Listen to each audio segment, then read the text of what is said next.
السلام علیکم ورحمۃ اللہ وبرکاتہ۔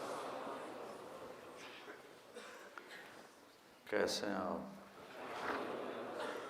آپ لوگوں کو دیکھ کے دو شعر یاد آئے۔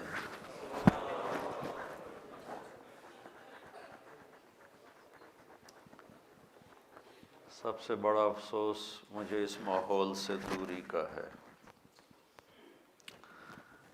اور انسان بہت کمزور مخلوق ہے۔ تو میں اب یہاں آیا تو آپ کو دیکھا تھا، ایک تو مجھے یہ یاد آیا، انہی راستوں نے جن پر کبھی گامزن تھے دونوں، انہی راستوں نے جن پر کبھی گامزن تھے دونوں، مجھے روک روک پوچھا تیرا ہم سفر کہاں۔ دوسرا یہ یاد آیا،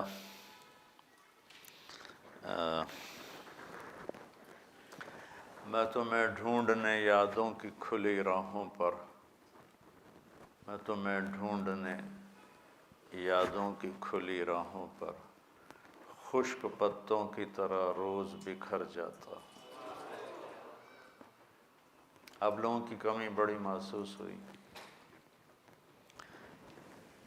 اللہ تعالیٰ آپ کو سلامت رکھے، عافیت، صحت، سلامتی، زندگی، ہدایت، ہر ہادی مہدی دونوں بنائے۔ میرے لیے تو آپ سرمایہ ہیں۔ تو جیسے زمیندار اپنی فصل کا چکر نہ لگائے نا تو وہ ایسی بے قرار ہو جاتا۔ تو میری فصل تو آپ سب بچے ہو، میرا چمن، میرا گلشن، میرا باغ، میرا کھیت ایک وراثت سے ملا، وہ تو باپ بھی چھوڑ گیا، میں بھی چھوڑ جاؤں گا، لیکن ایک یہ ہے، یہ سارا اللہ تعالیٰ اگر قبول فرما لے تو یہ بڑا قیمتی سرمایہ ہے۔ آپ کی نیکی، آپ کا علم، آپ کے اعمال، آپ کے اخلاق، ہر چیز وہ اگر اللہ تعالیٰ میری یہ نسبت جو آپ کے ساتھ اللہ نے بنائی ہے قبول فرما لے تو یہ بہت بڑا سرمایہ ہے جو ساتھ جاتا۔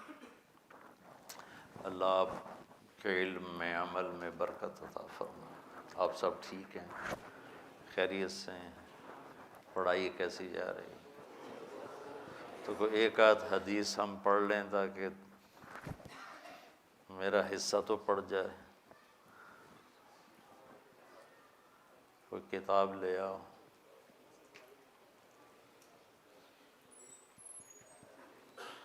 میں نے پڑھانا کیا ہے، صرف اپنی وہ تھوڑا میرا بھی بیچ میں نام آ جائے نا، میرا بھی حصہ پڑ جائے۔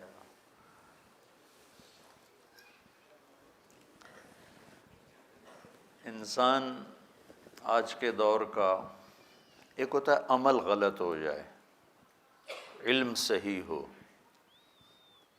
تو وہ غلطی کرنے والے کو احساس ہوتا ہے کہ میں غلط کر رہا ہوں، پھر اس کی واپسی آسان ہے۔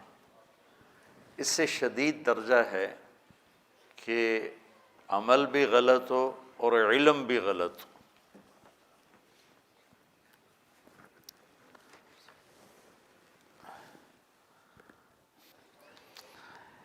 میں یہ بات کر رہا تھا کہ جب عمل کے ساتھ علم بھی غلط ہو جائے تو واپسی تو پھر بھی ممکن ہوتی ہے لیکن مشکل ہو جاتی۔ جیسے بیماری زیادہ پھیل جائے تو شفا تو اللہ جب چاہے دے دے، ذرا مشکل ہو جاتا ہے۔ تو اس وقت نا انسانیت کا علم غلط ہو چکا ہے۔ ایک بہت بڑا طبقہ ہے جو آخرت کو جانتا ہی نہیں، مانتا ہی نہیں، اللہ کو نہیں مانتا۔ تھوڑے سے مسلمان ہیں، 1.25 ارب، ان کی ذہنی سوچ پر اسی ماحول کا غلبہ ہے جو ساری دنیا میں۔ آج ایک خاص بات ذہن میں آئی تو وہ کرنے لگا۔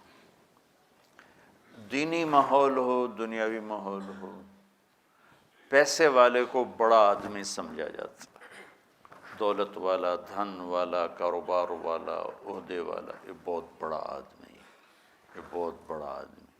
یہ لفظ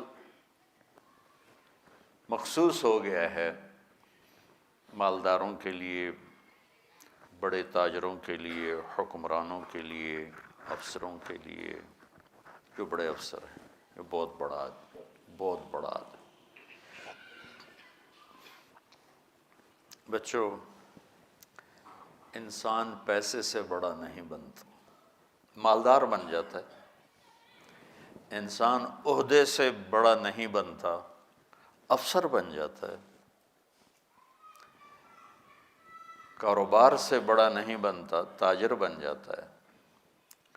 زمینوں سے بڑا نہیں بنتا، زمیندار بن جاتا ہے۔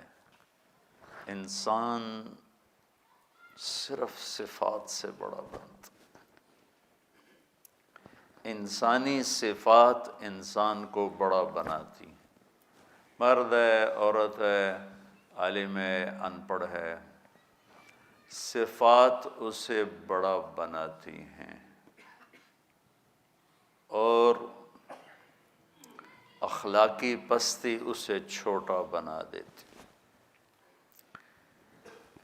یہ سارے قرآن کے علم کا خلاصہ انسانیت کے بارے میں اگر ہو تو انسان کی بڑائی، اس کے مال دولت، اس کی خاندانی حیثیت یا اس کی شہرت، ان چیزوں کے ساتھ نہیں ہے۔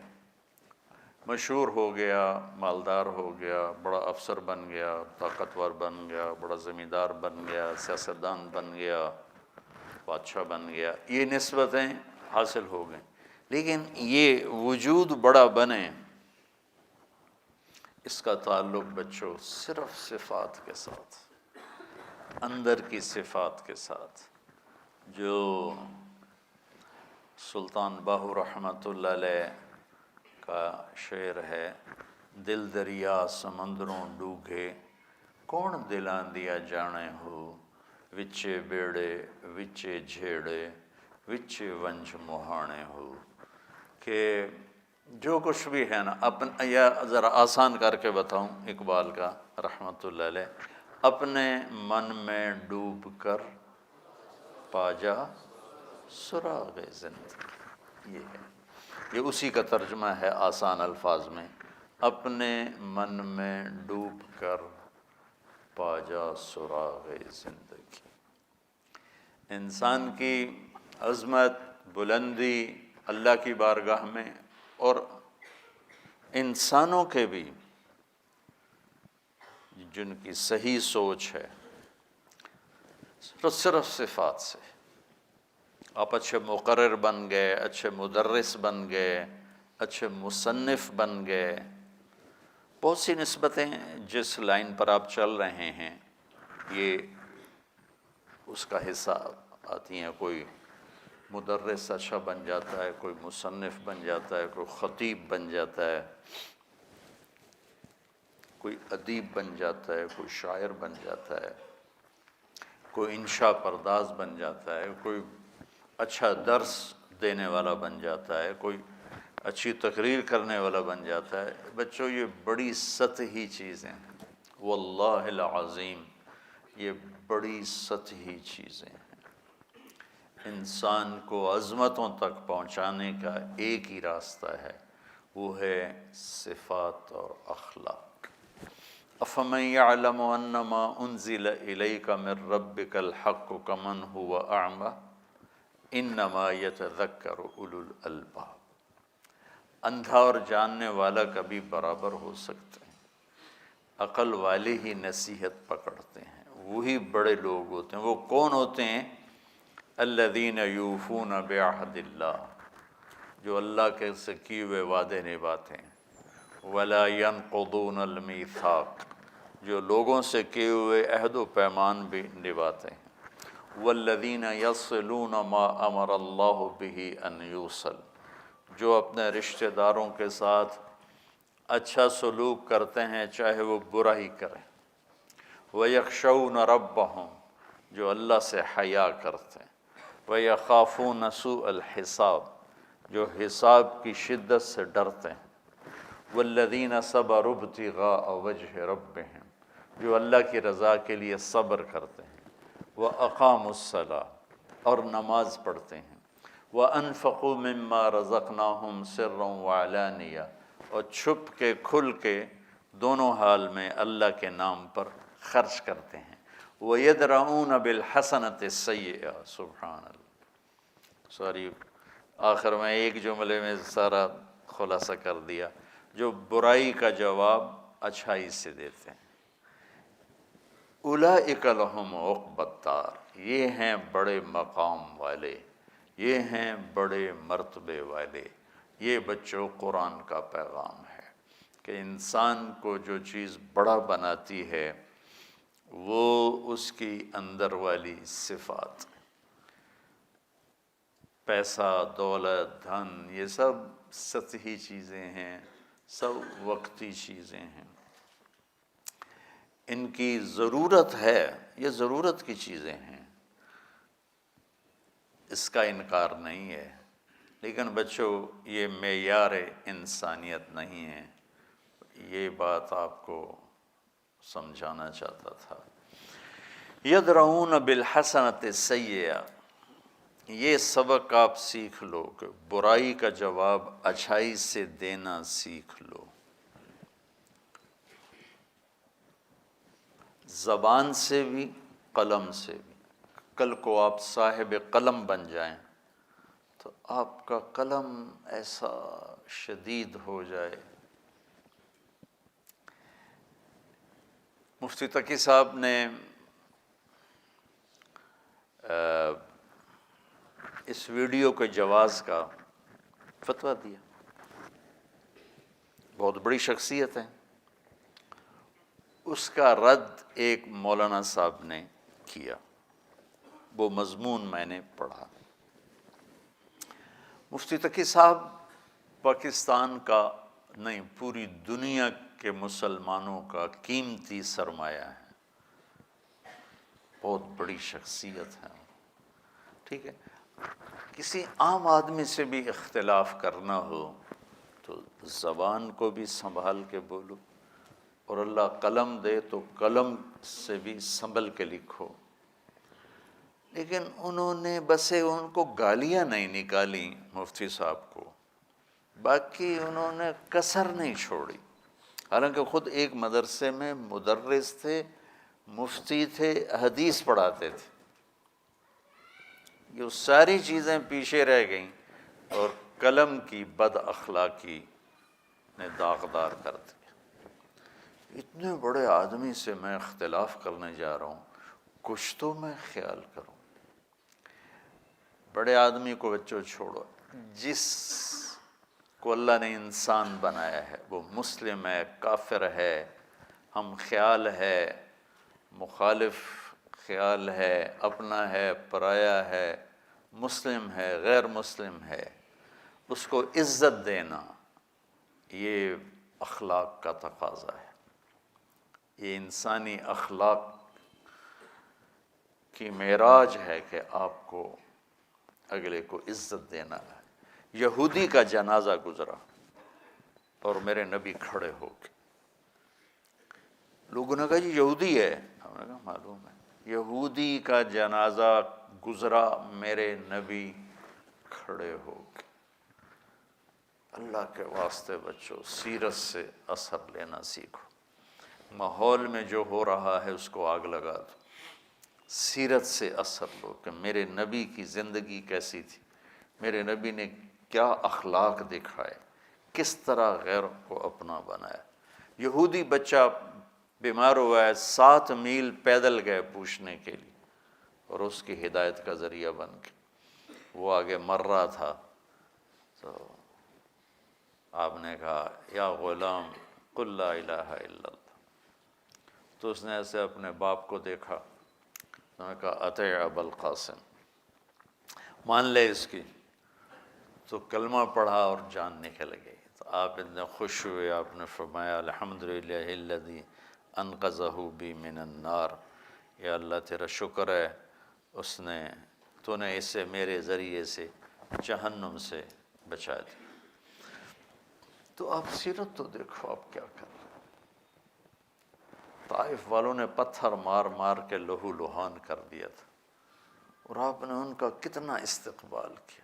شام کا کھانا ان کے ساتھ بیٹھ کے کھاتے تھے، ایک شام نہیں کھانا کھایا ان کے ساتھ تو آ کے معذرت کی کہ میرے کچھ قرآن کی تلاوت رہ گئی تھی، اس کو پورا کرتے ہوئے مجھے تاخیر ہو گئی، اس لیے میں نہیں آ سکا۔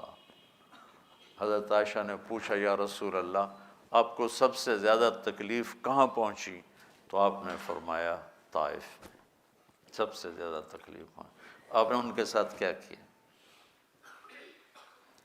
تو بچوں اللہ کے واسطے زبان کے بول کو مثبت کرنا سیکھو، اور اللہ تمہیں صاحب قلم بنا دے تو قلم کو مثبت چلانا سیکھو۔ ایک گالیاں قلم سے ہوتی ہیں، ایک زبان سے ہوتی ہیں۔ وہ ایک صاحب تھے، وہ گالیاں بہت دیتے تھے، تو ان کی نا زبان پہ فالج ہو گیا، تو انہوں نے ساری گالیاں لکھوائیں پرچے پر، جس کو گالی جس قسم کی دینی ہوتی تھی، ماں کی، بہن کی، بیٹی کی، تو اس کو بلا کے اس پر انگلی رکھتے تھے۔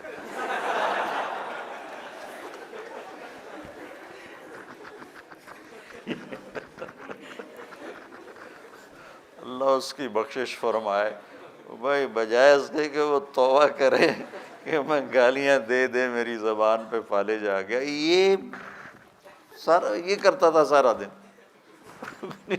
کرتا تھا۔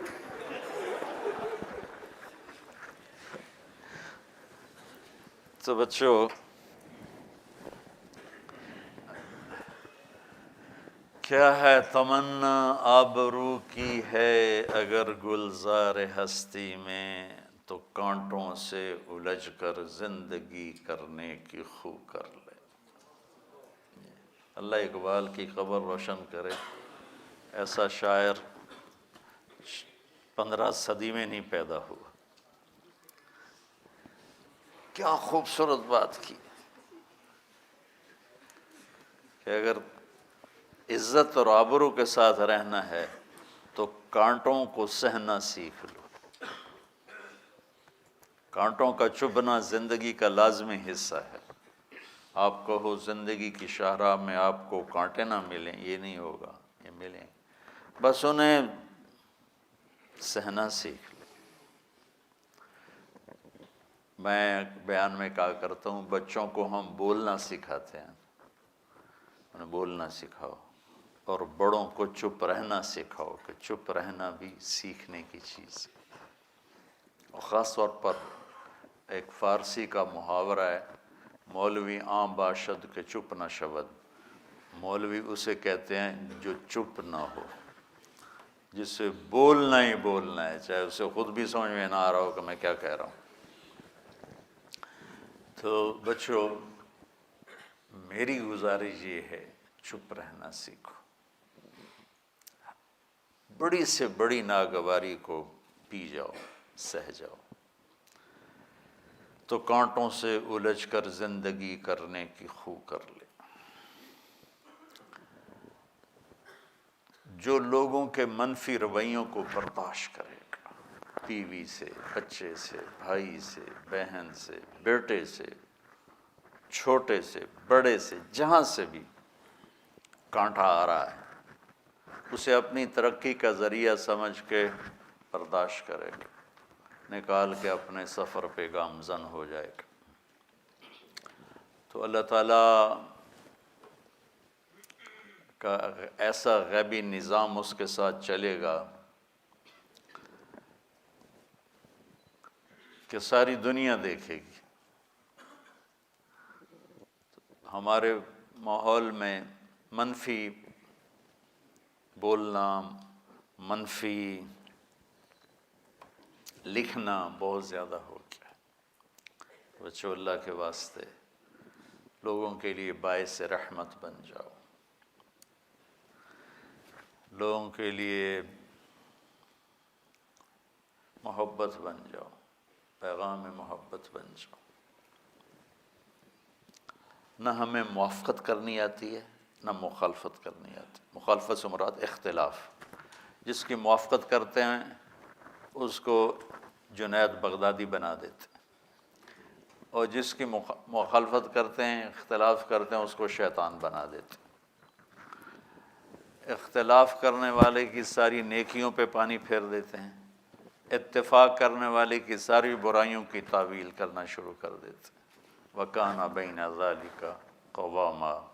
میری آپ سب بچوں سے یہ گزارش ہے، منفی رویوں کے سامنے چپ رہنا سیکھو، گالی دینے والے کے سامنے چپ رہنا سیکھو۔ اللہ کی قسم، آپ کی زندگی انتہائی خوبصورت ہو جائے گی۔ اگر آپ زندگی کو خوبصورت بنانا چاہتے ہیں تو بولنا نہ سیکھیں، چپ رہنا سیکھیں۔ یعنی بولنا نہ سیکھیں سے میری مراد ہے کہ برا بولنے والے کے آگے بولنا نہ سیکھیں، چپ رہنا سیکھیں۔ گالی دینے والے کے آگے چپ رہنا سیکھیں۔ تو اللہ تعالیٰ آپ کی زندگی میں حسن بھر دے گا، آپ کی زندگی میں بہار بھر دے گا۔ اللہ نے مجھے ساری زندگی توفیق دی، تو میرے بچے ہو، میں تمہارے سامنے کیا فخر کروں گا۔ میں نے ہر منفی چیز کے آگے خاموشی اختیار کی، ہر منفی چیز جس طرف سے بھی آئی، کوئی ایک سمت نہیں، جس طرف سے بھی آئی، اللہ نے مجھے اس کے سامنے خاموش رہنے کی ہمت دی، توفیق دی۔ میں نے کبھی نقصان نہیں اٹھایا، مجھے ہمیشہ اللہ کی تائید ملی، اللہ کی رحمت ملی، اللہ تعالیٰ کا غیبی نظام مجھے اپنے ساتھ ملا کہ شہرت آدمی کے اندر کچھ نہ کچھ بڑائی پیدا کر دیتی، اور خاص طور پر دینی شہرت تو بہت خطرناک ہوتی، سوائے اس کے جس کی اللہ حفاظت فرمائے۔ آپ میرے بچے ہو، میرے لیے دعا کیا کرو، اللہ مجھے اس کی خیر نصیب فرمائے، اس کے شر سے بچائے۔ تو اللہ نے مجھے بچوں اس بات کی توفیق دی کہ میں ہمیشہ خاموش رہوں۔ رد عمل اندر، وہ جو ہے نا، مدح اور ذم کو اپنے لیے برابر کر لو، یہ ایک جملہ اہل تصوف کہتے ہیں۔ اہل تصوف نہیں، یہ دین کا جملہ ہے کہ مدح اور ذم کو اپنے لیے برابر کر لو۔ برابر کرنے کا کیا مطلب ہے کہ کوئی مجھے گالی دے گا تو مجھے تکلیف نہیں ہوگی، اور کوئی میری اچھائی بیان کرے گا تو مجھے خوشی نہیں ہوگی۔ نہیں، کوئی مجھے گالی دے، مجھے جواب نہیں دینا۔ ناگواری تو یہ میں نے اپنے ہاتھ کے اوپر بھی ہاتھ مارا ہے تو مجھے یہاں درد ہوا ہے۔ آپ مجھے برا بھلا کہو گے تو ناگواری تو مجھے ہوگی، مجھے اچھا تو نہیں لگے گا، لیکن پھر آگے میں بھی ویسا ہی شروع ہو جاؤں، آپ کے سامنے یا آپ کی پیٹھ پیچھے، تو یہ یہاں تک نہیں آنا، اس سے پیچھے رہنا ہے۔ میرے نبی کو کہا گیا آپ مال غنیمت کو صحیح تقسیم نہیں کر رہے، تو آپ کے چہرے کا رنگ بدل گیا، تو نبی پہ اثر ہوتا۔ پھر آپ نے کہا اچھا، میرے بھائی موسیٰ کو اس سے بھی زیادہ برا کہا گیا، اس نے بھی صبر کیا، میں بھی صبر کروں گا۔ یہ ہے مد ضم کو برابر کر لو کہ اگر کوئی مجھے برا بھلا کہتا ہے تو مجھے جواب نہیں دینا، خاص طور پر جب آپ گھر والے بنو گے، شادیاں ہوں گی، بیویاں آئیں گی، رشتے بڑھیں گے، تو وہاں آپ ایسی جنگ دیکھو گے، خاموش رہنا سیکھ تو آپ ہی فاتح ہوگے میدان کے۔ کوئی میری تعریف کرے تو اس کو کیسے برابر کروں کہ میں اپنی اوقات نہ بھولوں، میں اپنی حیثیت نہ بھولوں۔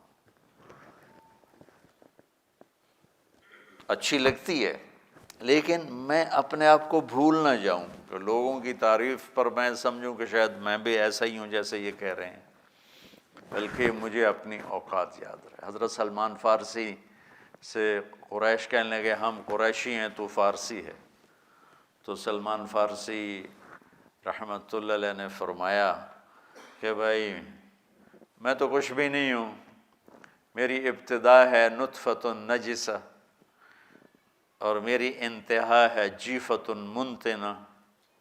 میری ابتدا ایک ناپاک پانی ہے اور میری انتہا ایک بدبودار مردار جسم ہے، اس کے درمیان میں گندگی سے بھرا ہوا ہوں۔ پھر ایک دن اللہ مجھے اپنے سامنے کھڑا کرے گا، فَإِن ثَقُلَتْ مَوَازِينِي فَأَنَا كَرِيمٌ۔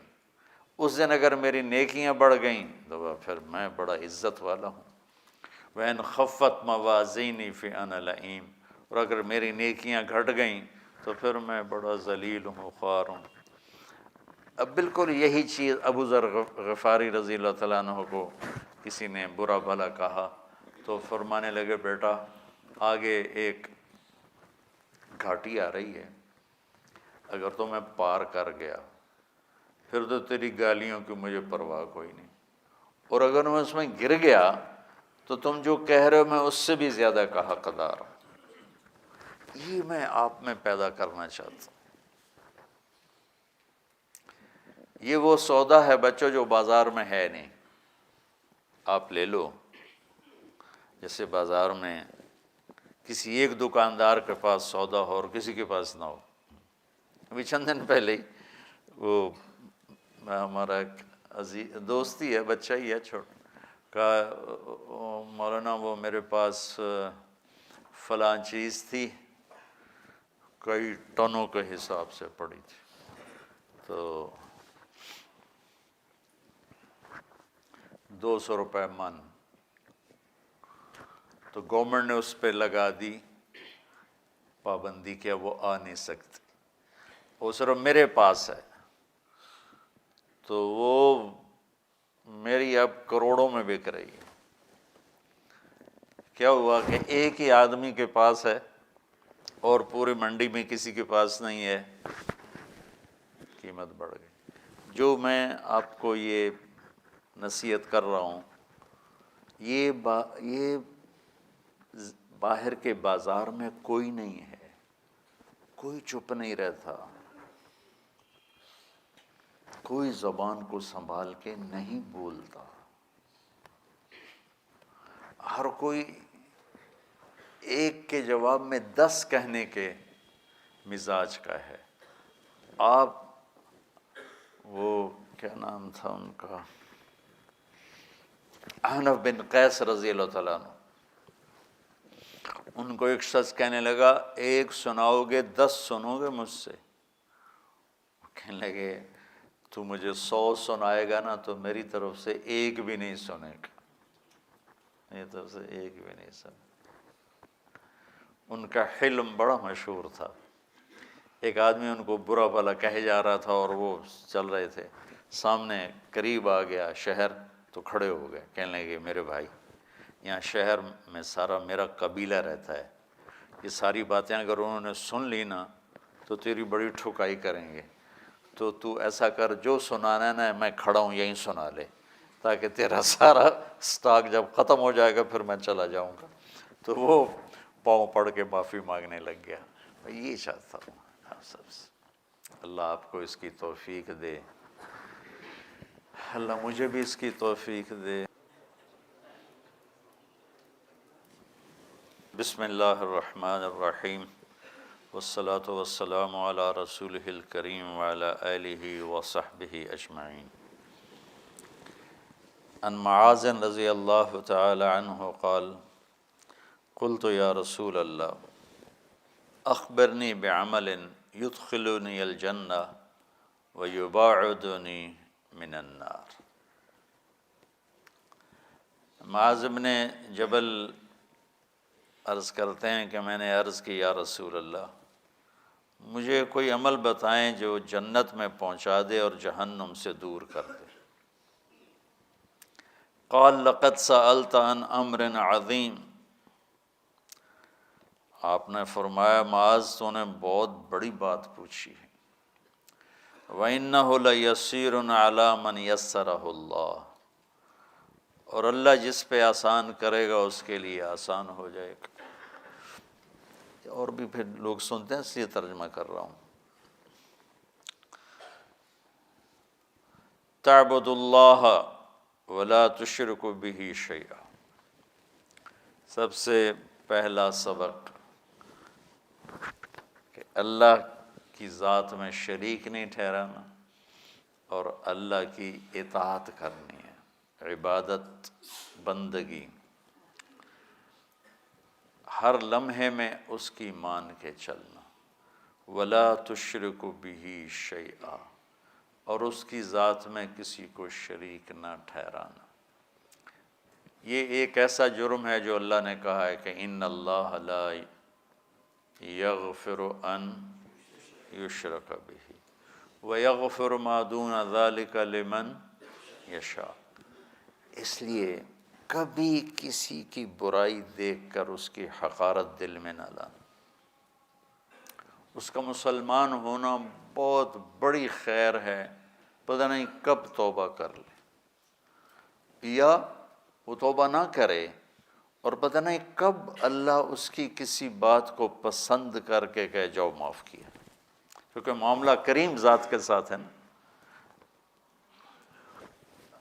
ہم نے نا اللہ تعالیٰ کو بہت غصے والا پیش کیا ہے، اور جیسے تھانے دار نہیں ہیں ہماری پولیس والے کہ جن کے ماتھے پر بھی غصہ لکھا ہوتا ہے، ہم نے اللہ کو ایک شدید غضب والا پیش کیا ہے۔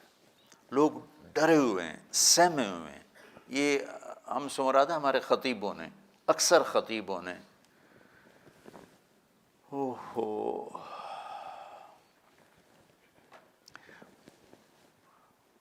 مجھے ایک بہت مشہور اداکار فوت ہو گئے، ملنے آئے، کہنے لگے میں کبھی مولویوں سے نہیں ملتا، صرف آپ سے ملنے آیا ہوں کہ مولوی اللہ سے ڈراتے ہیں اور آپ اللہ سے ملاتے ہیں۔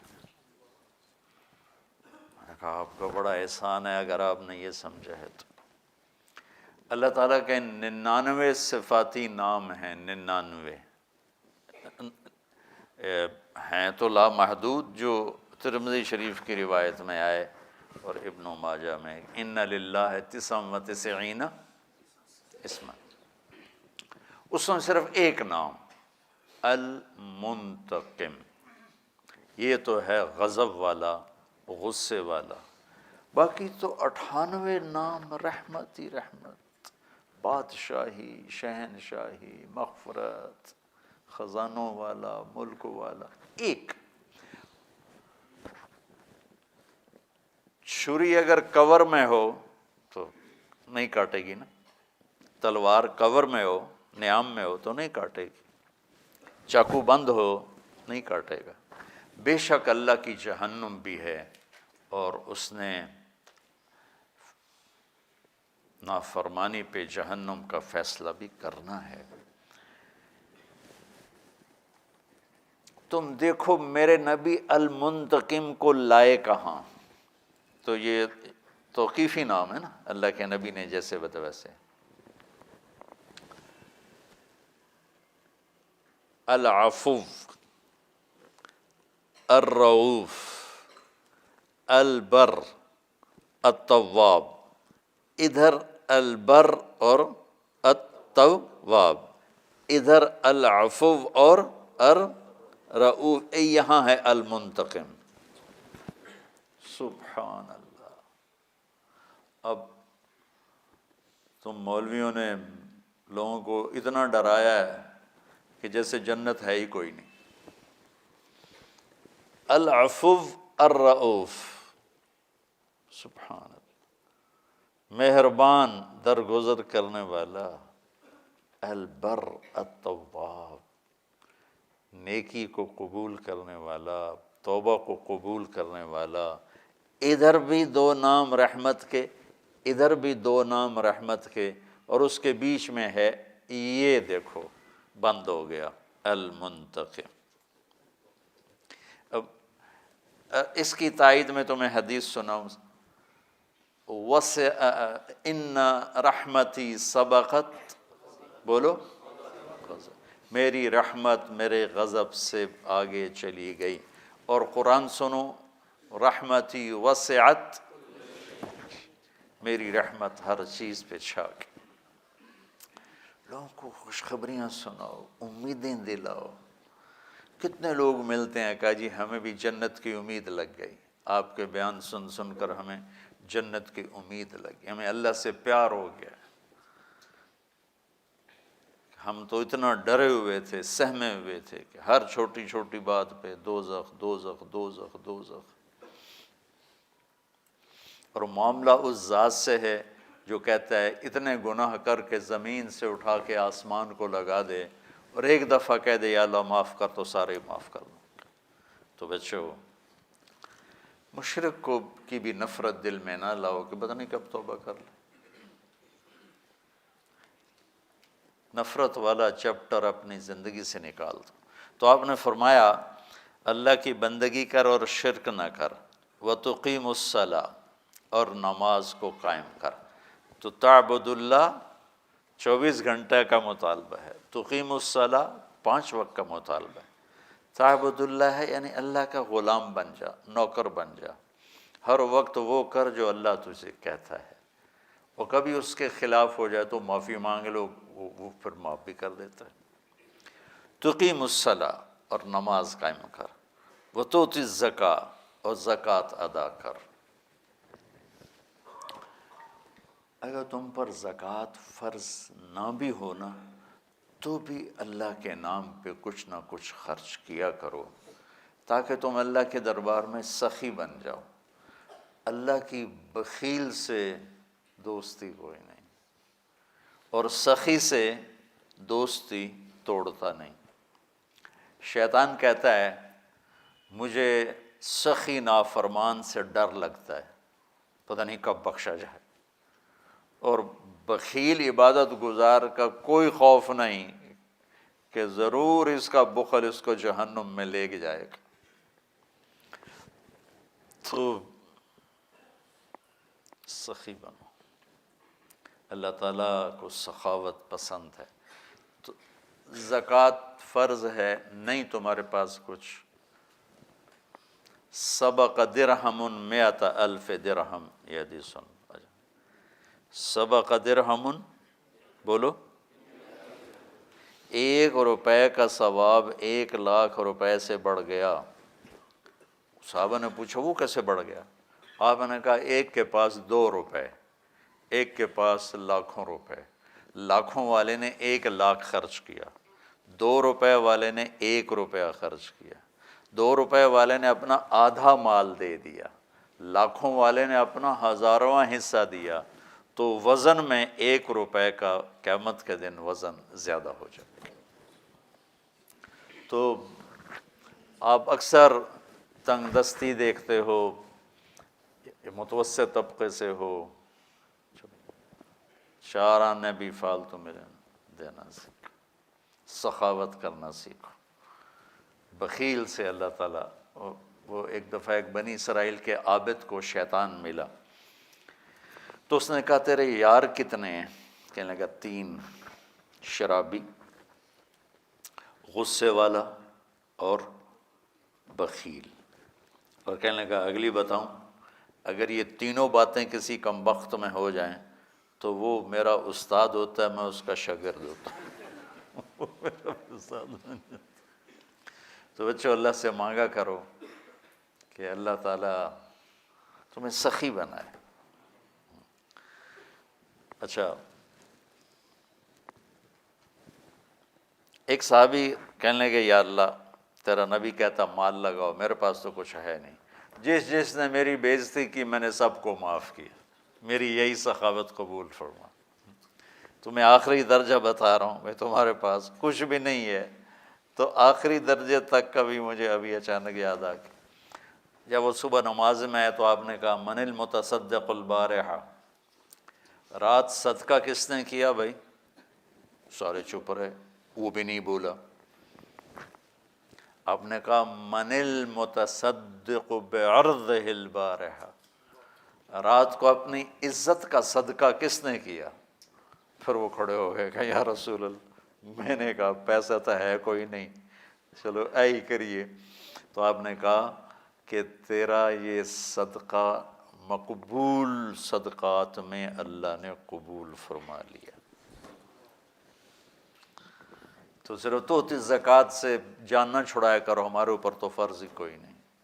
اللہ سے مانگا کرو اللہ تمہیں سخی بنائے۔ وتصوم رمضان، اور رمضان کے روزے رکھ، وتحج البیت، اور حج کر۔ ثم قال الا ادلک علی ابواب الخیر، پھر آپ نے فرمایا تمہیں خیر کے دروازے بتاؤں؟ الصوم جنہ، روزہ ڈھال ہے، گناہوں سے بھی جہنم سے بھی بچاؤ ہے۔ روزے سے انسانی فطرت میں ایک ایسی نورانیت پیدا ہوتی ہے کہ اللہ گناہوں سے بھی نفرت دے دیتا ہے اور جہنم سے بھی بچاؤ ہو جاتا ہے۔ الصدقۃ تطفئ الخطیئہ کما یطفئ الماء النار، یہ بات آ گئی آگے، میرے سامنے نہیں تھی، میں تو پہلے یہ کہہ چکا ہوں کہ اللہ کے، اب یہاں صدقے کا لفظ ہے، زکوٰۃ کا لفظ نہیں ہے کہ یہ عام ہو گیا۔ زکوٰۃ ہے وہ بھی صدقہ ہے، اور نوافل نفلی وہ بھی ہے۔ تو آپ نے کہا صدقہ خطاؤں کو ایسے ختم کر دیتا ہے جیسے پانی آگ کو ختم کر دیتا ہے، جیسے پانی آگ کو بجھاتا ہے، ایسے ہی اللہ کے نام پہ خرچ کرنا خطاؤں کو مٹا دیتا ہے۔ تو یہاں زکوٰۃ خاص ہے اور صدقہ عام ہے۔ تو اللہ تعالیٰ سے آپ مانگا کرو کہ اللہ تمہیں سخی بنائے، اور تنگ دستی میں دینا شروع سیکھو، اللہ تمہیں فراخی بھی نصیب فرمائے گا۔ بخیل سے اللہ کی کوئی دوستی نہیں ہے، یاد رکھنا۔ اور معاف کرنا بہت بڑی سخاوت ہے، برائی کے سامنے چپ رہنا بہت بڑی سخاوت، اپنی زبان کو غیبت سے روک لینا بہت بڑی سخاوت۔ یہ ساری سخاوت کی قسمیں آپ کو بتا رہا۔ وصلاۃ الرجل فی جوف اللیل، اور رات کو تہجد کی نماز۔ پھر آپ نے یہ آیت پڑھی تتجافی جنوبہم عن المضاجع، کہ ان کے پہلو جدا رہتے ہیں بستروں سے۔ پھر آپ نے کہا ثم قال الا ادلک برأس الامر وعمودہ وذروۃ سنامہ، دوبارہ سنو، الا ادلک برأس الامر، تمہیں سرے کی بات بتاؤں، وعمودہ، اور جس پر عمارت قائم ہوتی ہے وہ ستون ہوتا ہے نا، تو ستون سے مراد پوری عمارت اسلام ہو گیا، کہ تمہیں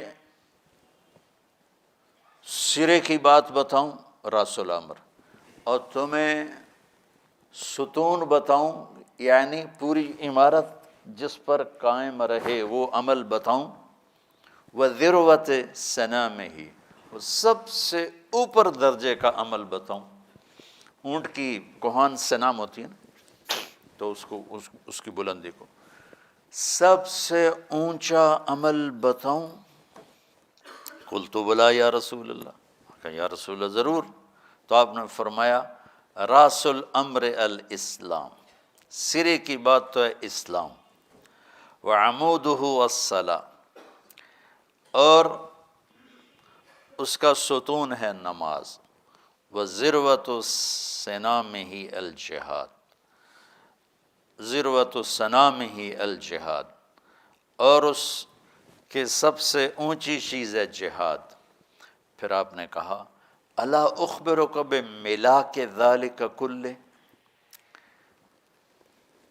ملاک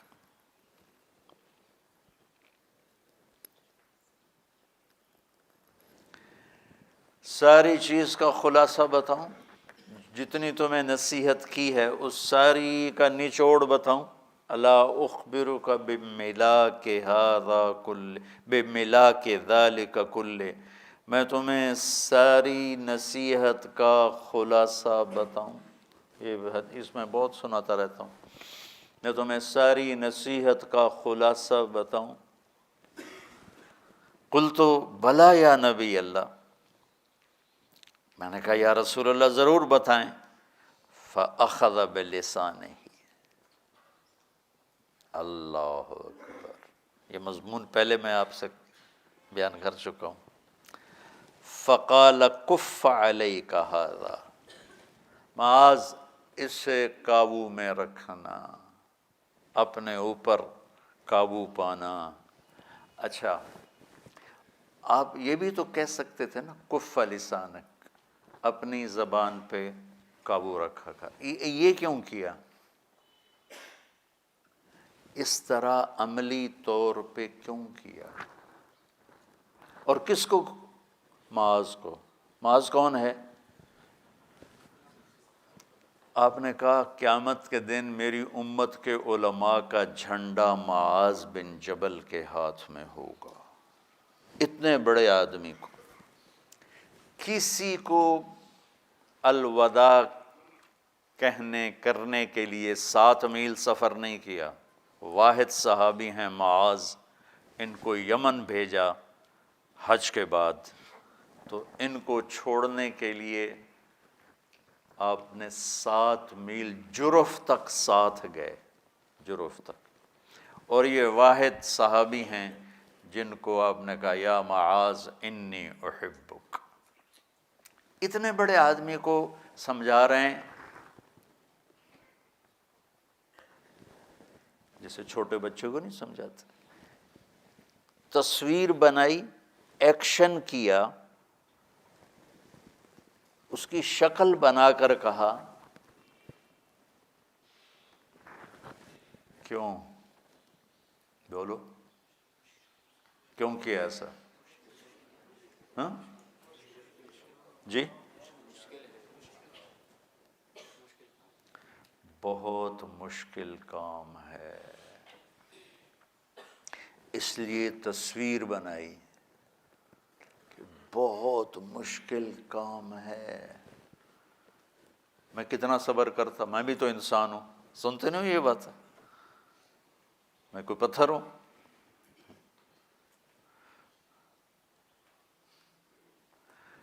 تو میرے نبی نے یوں کیا، زبان پہ قابو. دیکھو جس سے کوئی تعلق نہیں ہوتا نا، اس کی واہیات بکواس سن کے کوئی خاص اثر نہیں ہوتا. جہاں تعلق آ جائے گا، کل کو آپ کی شادیاں ہوں گی، بیوی سے کوئی بات سننے کو مل گئی تو سب سے زیادہ غصہ آپ کو چڑھے گا. دیکھو میں ہاتھ جوڑتا ہوں، اور اپنے گھروں میں نبی والی زندگی لانا چاہتے ہو. کیا کہا میرے نبی نے کہ شریف آدمی اپنی بیوی کو عزت دیتا ہے اور کمینہ آدمی اپنی بیوی کو دبا کے رکھتا ہے. اور میں کمینہ بن کے نہیں رہنا چاہتا، میں عزت والا بن کے رہنا چاہتا. بھائی بولے گا نا تو تمہیں آگ لگ جائے گی، کوئی رشتہ دار قریبی بولے گا تمہیں آگ لگ جائے گی، کوئی چھوٹا بولے گا تمہیں آگ لگ جائے گی. میں تمہاری ڈانٹ ڈپٹ کروں تو تم میرے سامنے یوں کھڑے رہو گے، لیکن ادھر جا کر ضرور کہو گے سب کو کہتے ہیں بڑے اخلاق اور اپنا حال دیکھو کیا۔ میری تم برداشت کر لو گے، لیکن تمہیں بیوی کی برداشت نہیں ہوگی، تمہیں بھائی کی برداشت نہیں ہوگی، تمہیں بہن کی برداشت نہیں ہوگی، اور پھر تمہیں خاص طور پر اولاد کی برداشت نہیں ہوگی۔ ماں باپ کی شاید تم کر لو بھائی ٹھیک ہے، ماں ہے باپ، جو برابر کے رشتے ہیں، جو چھوٹے رشتے ہیں، خاص طور پر ویسے تو ہر آدمی جب برا بھلا کہتا ہے تو آدمی جواب دیتا ہے، لیکن یہ ان رشتوں سے اگر کوئی بات آئی تو آپ کو آگ لگا دی۔ دیکھو تم میری اولادوں میں ہاتھ جوڑتا ہوں، اللہ کے واسطے ٹیپ لگانا سیکھ۔ اس لیے معاذ سے کہا کف علیک ھذا، یہی کف علیک ھذا۔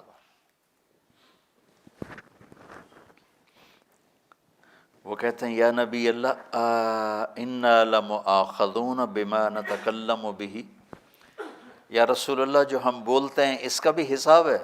کسکلت کا امک یا معاذ، ارے معاذ تیرا بھلا ہو۔ اردو میں اس کا محاورہ یوں ہوگا، تیری ماں تجھے روئے نہیں ہوگا، وہ تو ترجمہ ہو گیا۔ اگر محاورے کو محاورے میں بدلنا ہے تو پھر ارے معاذ تیرا بھلا ہو۔ یہ تنزیہ کہا جاتا ہے جب تھوڑی سی بات کوئی اوپر نیچے کوئی کرے نا، ارے معاذ تیرا بھلا ہو۔ کیا کہہ رہا ہے؟ وَهَلْ يَكُبُّ النَّاسَ فِي النَّارِ عَلَى وُجُوهِهِمْ أَوْ قَالَ عَلَى مَنَاخِرِهِمْ إِلَّا حَصَائِدُ أَلْسِنَتِهِمْ۔ اللہ اکبر۔ ارے معاذ تیرا بھلا ہو، تجھے خبر ہے سب سے زیادہ، یہاں سب سے زیادہ کا لفظ نہیں ہے، لیکن حل کے اندر یہ مطلب موجود ہے، وَهَلْ يَكُبُّ النَّاسِ۔ یہ حل استفہام نہیں ہے، استفہام میں ہے کہ چلو حل کا لفظ نہیں، یہ جو میں ترجمہ کر رہا ہوں کہ سب سے زیادہ جہنم میں دھکا دینے والی زبان کی کھیتی ہوگی، علی مناخرہم، پیشانی کے بل یا ناک کے بل گرانے والی، حصائد السنتہم۔ کیا خوبصورت، کیا خوبصورت تشبیہ ہے۔ میں تو بلاغت پڑھا نہیں ہوں، تم لوگ تو پڑھے ہوئے ہو، پھر بھی ایسے بدھو بیٹھے ہو۔ یہاں حصائد، فجعلناہ حصیدا، کٹی ہوئی کھیتی کو حصید کہتے ہیں۔ تو یہاں زبان کو تشبیہ دی ہے کس کے ساتھ؟ درانتی کے ساتھ، اور نیکیوں کو تشبیہ دی ہے کھیتی کے ساتھ، کہ جیسے درانتی کھیتی کو کاٹ کے بھوسا بنا دیتی ہے، ایسے ہی زبان کا گندا بول ساری نیکیوں کو کاٹ کے بھوسا بنا دیتا ہے۔ تو بچوں سبحان اللہ، کیسی خوبصورت نصیحت میرے نبی کی آج آپ کی طفیل مجھے بھی سننے کو مل گئی، آپ کو بھی سننے کو مل گئی۔ اس ایک حدیث، پچھلی جو میں بات کر رہا تھا وہ اس سے تقریباً میل کھا رہی تھی۔ تو میرے نزدیک یہ اسباق ہیں پڑھانے کے۔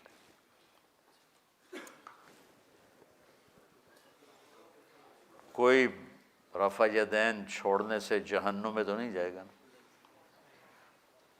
اور رفع یدین کرنے سے کوئی جہنم میں تو نہیں جائے گا، نہ کرنے والے بھی جنت میں جائیں گے، کرنے والے بھی جنت میں۔ تو اس میں لڑائی کیا؟ قبلے کی طرف منہ کرنا مستحب ہے یا مکروہ ہے، اسی پر ہی ہفتہ ہفتہ دلائل چلتے رہتے۔